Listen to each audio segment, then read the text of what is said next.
नमस्कार, आप सभी का मेरे यूट्यूब चैनल पे बहुत-बहुत स्वागत और धन्यवाद है। आज हम एक कलियुगी पुत्र के बारे में चर्चा करेंगे, जो घटना लखनऊ की है। बाप को बेटे ने काट कर नीले ड्रम में रख दिया, उसके बाद जो आधे शरीर बचा, उसको ले जाकर किसी जंगल में जलाया और उसके बाद झूठी जाकर रिपोर्ट करवाई। तो सबसे पहले तो मैं हाथ जोड़कर ईश्वर से प्रार्थना करता हूँ कि मानवेंद्र सिंह को भगवान अपने श्री चरणों में स्थान दे और यह पीड़ा उनके सभी परिवार वालों की सहन करने की शक्ति दे भगवान। उसी के साथ अब मैं चर्चा करता हूँ कि आखिर यह कलयुग रूपी ग्रास क्यों लगातार ऐसे कृत्य को बढ़ावा दे रहा है। हमने विगत वर्षों में अनगिनत ऐसी कहानियां हम लोगों ने देखा, सुना और देखकर सुनकर रूह कांप जाने वाली घटनाएं हुई, जिससे कलयुग का अपार प्रकोप इस मनुष्य लोक में छा गया है। तो सबसे पहले जो लखनऊ आसियानाबाद के इलाके की घटना है, उसकी शुरुआत होती है 20 फरवरी को। जो लड़का है अक्षत सिंह नाम का लड़का है, वो पहले अपने बहन के सामने ही अपने बाप को गोली मारता है, फिर अपने बहन को धमकाता है कि अगर तुम कुछ बोली किसी को तो तुम्हें भी मार देंगे, और अपने बाप को क्या करता है, नीले ड्रम में भरता है। जाता है बाजार से आरी खरीद के लाता है, कटर खरीद के लाता है और उसको काटता है। जो जो अंग उस ड्रम में नहीं समा रहे थे उसको काट के अलग करता है और बाकी शरीर को नीले ड्रम में भरकर बंद कर देता है। जो बाकी बॉडी बचती है उसको ले जाकर जंगल में जलाता है। अब आप देखिए कहानी शुरुआत कैसे हो रही है। तरह तरह के बहाने लड़का बना रहा है। मैं पूछता हूं, जब यह घटनाएं हो रही थी उसके बहन के अलावा कोई और लोग नहीं था? इस घटना का स्क्रिप्ट कैसे चल रहा है ये इन्वेस्टिगेशन में है, उस पर मैं ज्यादा डिटेल में नहीं जाऊंगा। मैं बस इतना ही बात करता हूं कि आजकल के जिंजी बच्चों के दिमाग में आखिर चल क्या रहा है। उस बेटी का भाई से डर गई, बाप के तेरे कत्ल हो गया और तू ऐसे बच्चे है कि तू डर गई कि अरे अरे मेरा भाई मुझे भी मार देगा, मैं अपने परिवार वालों को नहीं बताएंगे। स्क्रिप्ट सब कुछ हो गया, फिर जाकर वो थाना में 20 फरवरी को रिपोर्ट लिखा रहा है कि मेरे पापा जो हैं, जो मालिक था वर्धमान पैथोलॉजी के मालिक है मानवेंद्र सिंह, उसकी ये क्या करता है, रिपोर्ट लिखाता है थाने में जाकर कि मेरा बाप गुम हो गया है। गुमशुदगी का रिपोर्ट लिखाता है। पुलिस का जांच आगे पीछे बढ़ता है। जैसे जैसे आगे बढ़ता है पुलिस का शक गहराता है। फिर उस लड़के पर शक गहराया, पुलिस लेके उसके घर गई, जांच पड़ताल हुआ तो देखा कि नीले ड्रम में अधकटा उसके पिता का शरीर है। कठोर पूछताछ हुई तब कहा कि मेरे पापा प्रेशर बना रहे थे कि नीट की तैयारी करो। हम इस बात पर बिल्कुल खफा है और इस बात पर एग्री नहीं करते हैं कि केवल नीट की तैयारी करने का प्रेशर था इसलिए उसको मार दिया। इसमें बहुत सारा एंगल आएगा, गर्लफ्रेंड बॉयफ्रेंड का भी आएगा, पैसा चोरी करने, हड़पने, जायदाद हड़पने, पैसा ना देने, पैसा का घपला करने, पैसा का चोरी करने, किसी अलग चीजों के में फंसा हुआ लड़का, ये सब घटना धीरे धीरे खुलकर आएगा। वो पुलिस इन्वेस्टिगेशन का मामला है, तो इसीलिए हम इस बात को यहीं पर छोड़ देते हैं। आगे हम चर्चा करते हैं हिम्मत के। आखिर यह युवाओं में 21वीं सदी के जो जेनजी बच्चा है, जो युवा है, उसमें ये हिम्मत कहां से आ रही है? कि हम अपने परिवार वाले, हम अपनी गर्लफ्रेंड, हम अपनी पत्नी, हम अपने रिश्तेदारों, हम अपने बच्चियों को, बेटों को, बेटियों को काट देंगे, मार देंगे, हमारा कुछ नहीं होगा। क्यों? सबसे पहले कानून का डर खत्म हो गया है। कानून का जो राज होता है वो खत्म हो गया है भारत में। कानून से किसी को अब डर नहीं लग रहा। क्यों नहीं डर लग रहा? क्योंकि लूप होल्स है। Doctor B R. अम्बेडकर और कॉन्स्टिट्यूशन मेकर ने तो कानून बना दिया। फॉलो करने वाले जो जिम्मेदार नागरिक है, जो लॉ को स्ट्रॉन्ग रूप से पालन कराने वाले आदमी हैं, वो लोग करप्ट है। कानून का सही उपयोग हो ही नहीं रहा। इसी की वजह से ऐसे लोगों का जो मनोबल है वो इंक्रीज हो रहा है और ऐसी घटना हो रहा है। 4 दिन पहले के ही घटना इंदौर की है। उसमें क्या देखा गया कि अपने गर्लफ्रेंड को पहले काटता है, मारता है, रेप करता है। उसके बाद वो कहता है कि हमको संदेह था कि ये किसी और से प्यार करती है, इसलिए मैं इसके आत्मा को बुलाकर बातें करना चाह रहा था। सोचो कैसा सन। ऐसा नहीं है कि गरीब है, गुरबा है, पढ़ाई लोग है। एमबीए का लड़का है, एमबीए का छात्र था, वो भी पढ़ाई कर रहा था। एक तो ये लिविंग पार्टनरशिप वाला जो मामला है ना, ये खतरनाक है। हमारे धर्मगुरु लिविंग रिलेशनशिप पर बोल देते हैं तो लोगों को चुल मचती है, लोगों को छटपटाहट होने लगती है। यार कैसे बोल दिया धर्मगुरु होकर के लिविंग पार्टनरशिप में रहना गुनाह है। इन लोगों का जो शक्ति है, मनोबल है, मानसिकता है, वो OTT platform, crime petrol, CID जैसे चीजों से आ रही है। मैंने जब से होश संभाला, सीआईडी नाम की एक सीरियल चलती थी, उसके पहले मैंने ऐसा कभी नहीं देखा था और ना कभी सुना था कि कोई किसी को काट दे रहा है, कोई ये कर दे रहा है, किसी को जला दे रहा है। नहीं देखा था। जब से ये सीआईडी चला, क्राइम पेट्रोल चला, ओटीटी प्लेटफॉर्म चला, ये ऐसा ही चीजें क्रिएट करके लोगों को परोसा जा रहा है। भारत का संविधान, भारत का कॉन्स्टिट्यूशन, ओटीटी प्लेटफॉर्म और जो रेगुलेशन है, मूवी इंडस्ट्री जो रेगुलेशन है, उस पर किसी का कोई कठोर कार्रवाई ही नहीं है। किसी का कोई मजबूती से उस पर रूल ही नहीं अप्लाई हो रहा। यही लूप होल्स के कारण ये सब हो रही है। फ्रीडम ऑफ स्पीच और फ्रीडम ऑफ राइट के नाम पर कुछ भी परोसा जा रहा। एडल्ट वीडियो जो है इजिली अवेलेबल है इंस्टा, फेसबुक, अनेक चीजों पर, कोई कठोर कार्रवाई नहीं। तो बच्चा वही हीनियस क्राइम देख रहा है, सीख रहा है। कुछ दिन पहले माँ ने अपने बेटे को तड़पा तड़पा कर मार दिया और कह रही थी कि मुझे इंजॉयमेंट मिल रहा था, मेरा बेटा तड़प रहा था। तो ये लखनऊ वाला कांड हो ही गया, इंदौर वाला, मेरठ वाला कांड हो ही गया, एंजल चकमा वाला कांड हुआ। रील के चक्कर में एक हाल फिलहाल में ही एक माँ ने अपने 21 वर्षीय बेटे को खोया, इसी दिल्ली में। इसी मेरठ में जो लड़की थी उसने अपने पति को ड्रम में काट के रखा। इसी इंदौर में जो लड़की थी वो अपने हनीमून पर पति को लेकर गई, 4 बॉयफ्रेंड के साथ मरवा दिया। आ कहां से रह रहा है ये चीजें?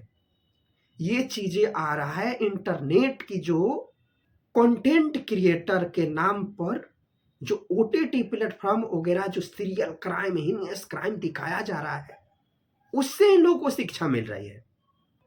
भौतिक ज्ञान, सांस्कृतिक ज्ञान, धर्म की ज्ञान शून्य। ना तो माता पिता अपने बच्चों को धार्मिक ज्ञान दे रहे हैं, ना खुद ले रहे हैं, इसलिए ये चीजें हो रही है। मैं नहीं जानता कि ये मानवेंद्र सिंह का परिवार अपने माता पिता के साथ क्या किया था, अपने दादा दादी के साथ क्या किया था। ये कर्मा रिटर्न आती है। आपने जो किया वो आपको भुगतना पड़ रहा है। आपने अपने माता पिता के साथ जो व्यवहार कर रहे हैं, आपका बच्चा भी तो वही देख रहा है, वही सुन रहा है। क्या लगता है कि ये जो न्यू जनरेशन की जो औरतें हैं, मर्द हैं, जो लोग हैं, वो कभी बूढ़े नहीं होंगे? वो कभी अपाहिज नहीं हो जाएंगे? उनके शरीर में रोग नहीं पकड़ेगा? आप जो अपने माता पिता के साथ, आप अपने जो दादा दादी के साथ कर रहे हैं, वही आपका नाती पोता जो आपका जनरेशन है, न्यू जनरेशन, वो भी देख रहा है। नहीं देख रहा है तो वो रिसीव करेगा कभी ना कभी। आप जो करते हैं वो नेचर में प्रमाणित हो जाता है, वो नेचर में छाया रहता है, और वो बच्चा जब जन्म लेगा उसके साथ अटैक करेगा और उसके साथ उसका कनेक्शन होगा कि आपने जो किया था गुनाह, उसका गुनाह आपको खुद भरना पड़ेगा।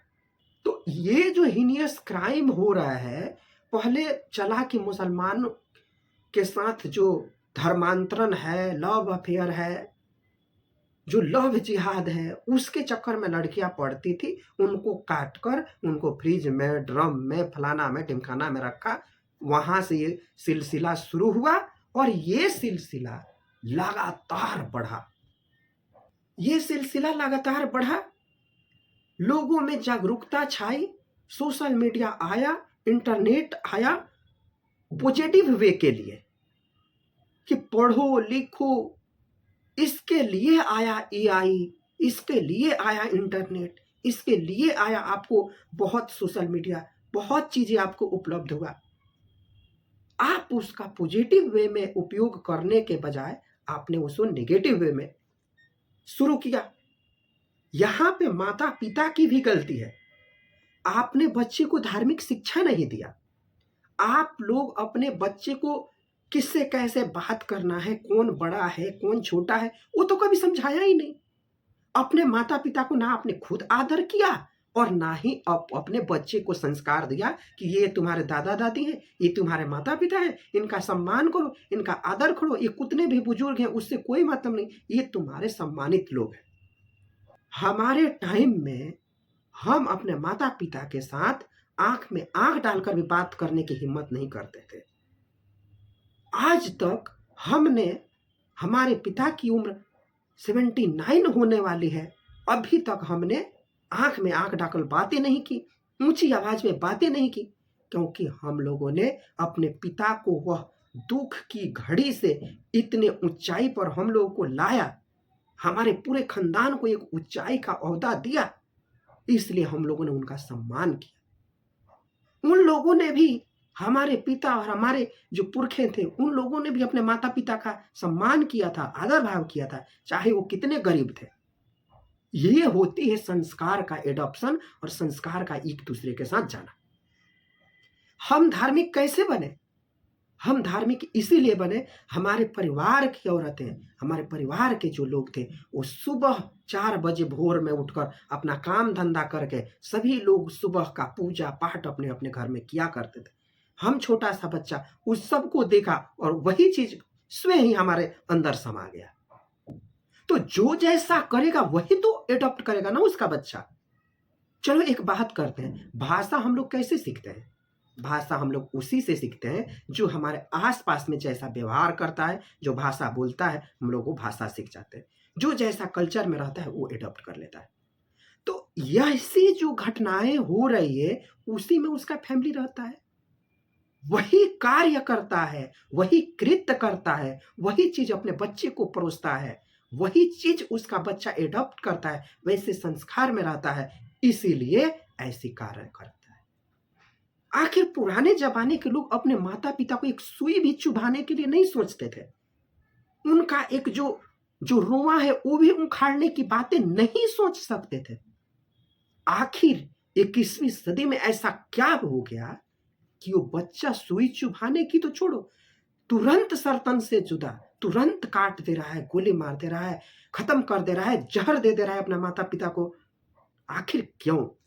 इसके पीछे तो कुछ रीजन होगा ना। इसके पीछे का मेरे मुताबिक एक चीजें आ रही है, धार्मिक शिक्षा और धार्मिक ज्ञान, और लोगों को, इंसान को इंसान समझना यह आदमी भूल चुका है। इंसान को इंसान, जानवर को जानवर, ये समझना भूल चुका है मनुष्य। इसी के कारण ये सब घटनाएं हो रही है। और इस पर कानून का सबसे बड़ा दुरुपयोग ये है कि किसी को छोटा बालक करके छोड़ दे रहा है, कोई नाबालिग है उससे करके छोड़ दे रहा है, कोई हीनियस क्राइम है, इसका बैकग्राउंड नहीं है हीनियस क्राइम का, इसलिए हम इसको छोड़ दे रहे हैं। यही लूप होल्स है।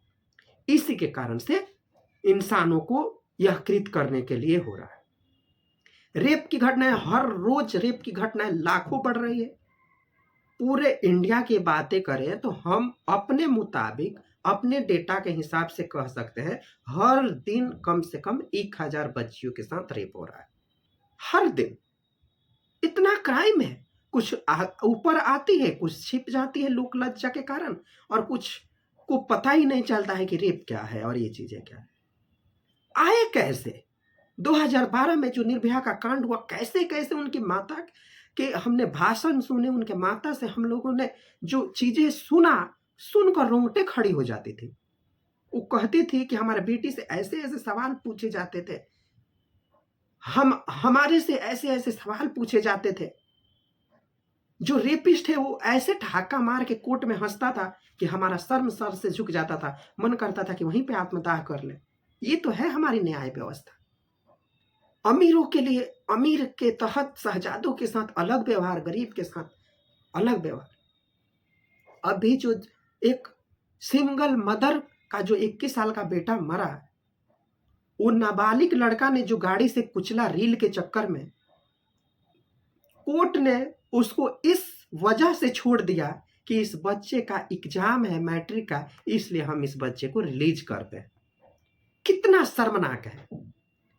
एक माँ का 21 साल का बेटा खत्म हो गया उसके आंखों के सामने, सिंगल मदर का, और ये शहजादे ने पैसा फेंक दिया और उसके बेटे को मैट्रिक की परीक्षा देने के लिए छोड़ दिया।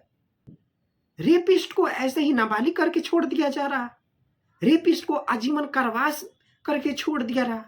अरे ऐसी क्यों नहीं जो है कानून का राज है कि ऐसी सजा दिया जाए जिससे कोई रेप के बारे में, जो किलिंग मर्डर के बारे में सोचे ही नहीं, सोचकर उनकी रूह कांप जानी चाहिए।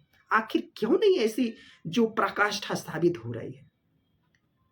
ये बहुत ही शर्मनाक है। संविधान की आड़ में छुपना, रूल एंड रेगुलेशन के आड़ में छुपना, अपने बच्चे पर ध्यान नहीं देना, बच्चे जन्माकर बिना संस्कार के रोड पे फेंक देना, ऐसे उसको बिना शिक्षित करना। शिक्षित करो, संस्कार दो, तभी ये समाज सुधरेगा, वरना ये कलयुग के नाम पर ऐसी घटना होती रहेगी। और मैं इसी के साथ एक चीज कहता हूं, बच्चे को धार्मिक शिक्षा दो, धार्मिक ज्ञान दो, ठीक है, साइंटिफिक नॉलेज भी दो, उसको पढ़ाओ लिखाओ, साथ में तुम खुद पढ़ो, धार्मिक शिक्षा ग्रहण करो और उस पर भी ग्रहण करो। धर्म को से विमुख जितने लोग होंगे उतना ही ये कृत्य होगा। इसी के साथ मैं एक बार फिर मानवेंद्र सिंह और जो 21 साल का लड़का माँ को कुचल कर रील के चक्कर में मार दिया गया, इंदौर में जो लड़की को उसके बॉयफ्रेंड ने मार दिया और बाद में वो हंस रहा था, उसकी हंसी मुझे सुई के समान चुभ रही थी। इसी के साथ उन सभी के आत्मा को शांति मिले और उन सभी गुनहगारों पर कठोर कार्रवाई हो। इसी के साथ मैं इस चर्चा का यहीं पे विराम करता हूँ। आप सभी ने मुझे सुना, इसके लिए आप सबको बहुत बहुत धन्यवाद।